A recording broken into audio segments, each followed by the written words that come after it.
Okay, welcome back. So now we're going to look at 7.7. And with 7.7, we're going to basically be looking at the same things that we looked at in the last one, except now instead of dehydrating it by heating it, we're going to dehydrate it by sublimating the water and freeze drying it. It's an interesting problem because this also allows you to compare the energy inputs to freeze dry versus what the energy inputs are to heat. It's a little bit deceiving, and I'll talk to you about that why at the end. But for now, let's just jump into the problem. So we have basically the same problem statement. We have food at 70% water. This time we're going to freeze dry it by cooling it to 30 degrees Fahrenheit and then freezing it at 30 degrees Fahrenheit. When it's frozen, we're going to go ahead and sublimate the water to get to 8% water. So we really need to break this problem into two parts. First, we're going to cool it to get it frozen, and then we're going to look at the heat of sublimation to get it from 70% water to 8% water. So a real simple way to set this up schematically is to draw this as two separate processes. You can actually do it all in one problem, but it's a lot easier to think about it this way than it is to try to do it all at once. So basically what we have is we have our mass going in right here, and that's going to go into the cooling and freezing process, but the mass of solids stays the same throughout the whole process.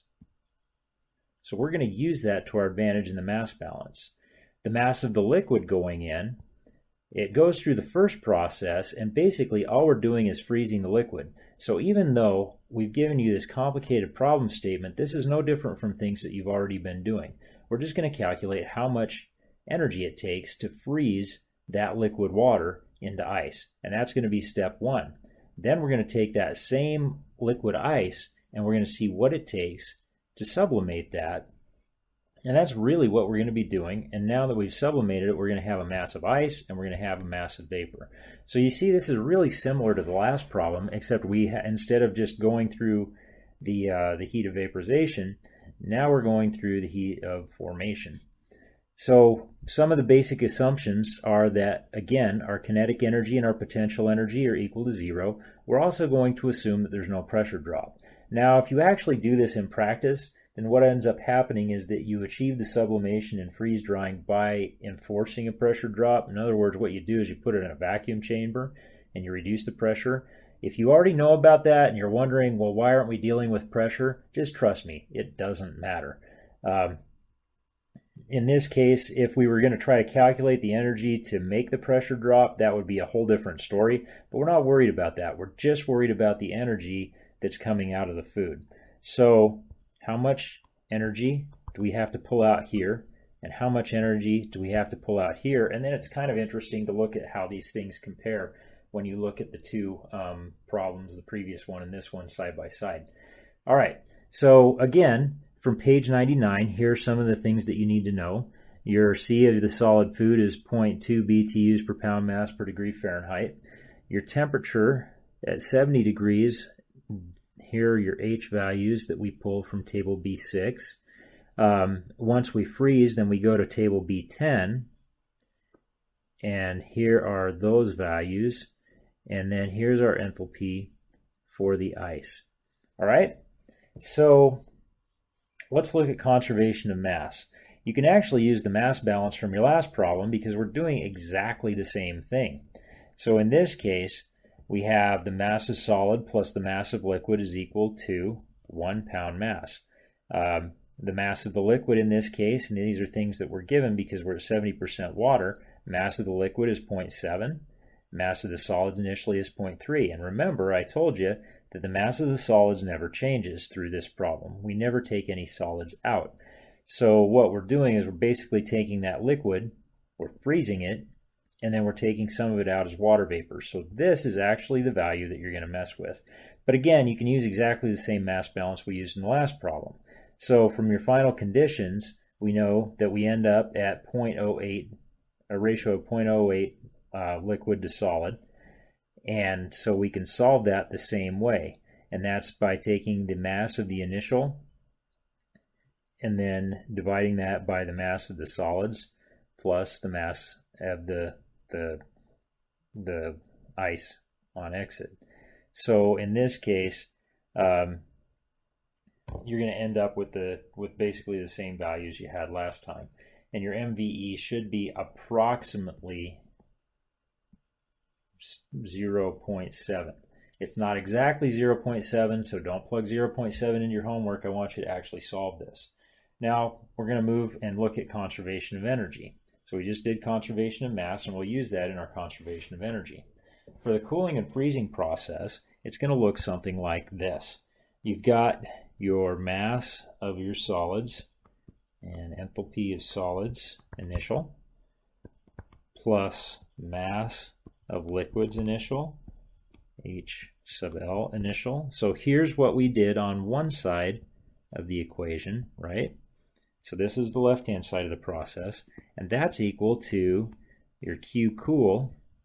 So how much heat did you pull out plus mass of solids, H of solids, exit, plus mass of ice, initial, H, ice, initial.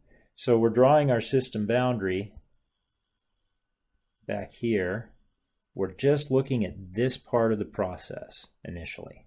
And that's what this equation is. All right? So we're going to go ahead and rearrange that because what we're really after is Q cool. So to get to that, you end up with mass of solids times C solids, because that doesn't change, Ti minus Te. Does that look familiar? And since we don't have, I'm going to just draw this symbolically, plus V delta P. And remember what I told you about delta P being 0, so we can throw that out, plus mass liquid in, H liquid in, minus mass ice in out, HF for heat of formation. And that is going to reduce down to something pretty simple. So you should have all of these values from your tables. You have all of these values, and that's pretty much how you set that up. So I'm not going to tell you what your Q cool is, but it's going to be, QC is going to be between, 100 is less than and 200 is greater than. So it's going to be in that range. Now, so that's all there is for that portion. So now let's look at sublimation. For sublimation, we've got the same basic equation. This equation just repeats itself over and over again for these problems. M sub S, the subscripts change, but the equation is pretty much the same. H sub S, I, plus M I, H I, because now remember, we're moving to this portion of the problem. So before we had liquids on the left-hand side of the equation, and now we're starting with ice on the left-hand side of the equation because we're moving again over to this state. Okay, so that's why I'm putting the i's on that side. And the mass of the solids part doesn't change at all other than what we're doing with our temperatures.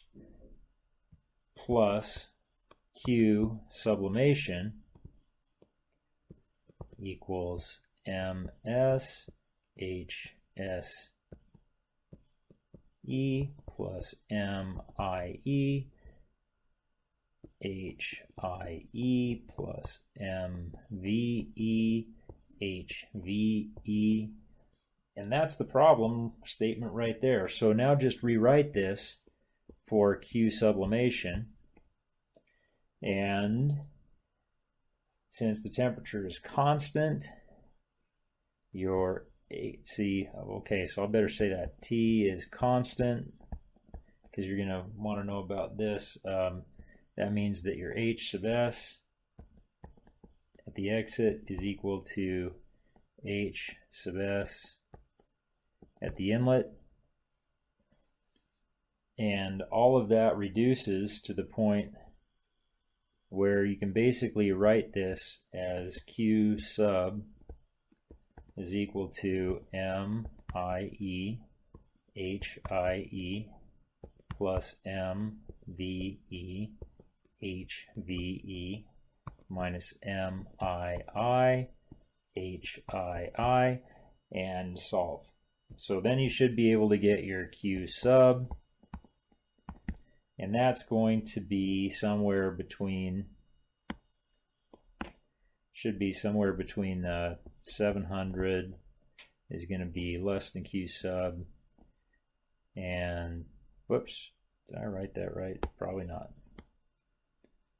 700 is less than Q sub, which is going to be less than 900. So you're going to get a value somewhere in there. So here's another bonus question for you. Which takes less energy?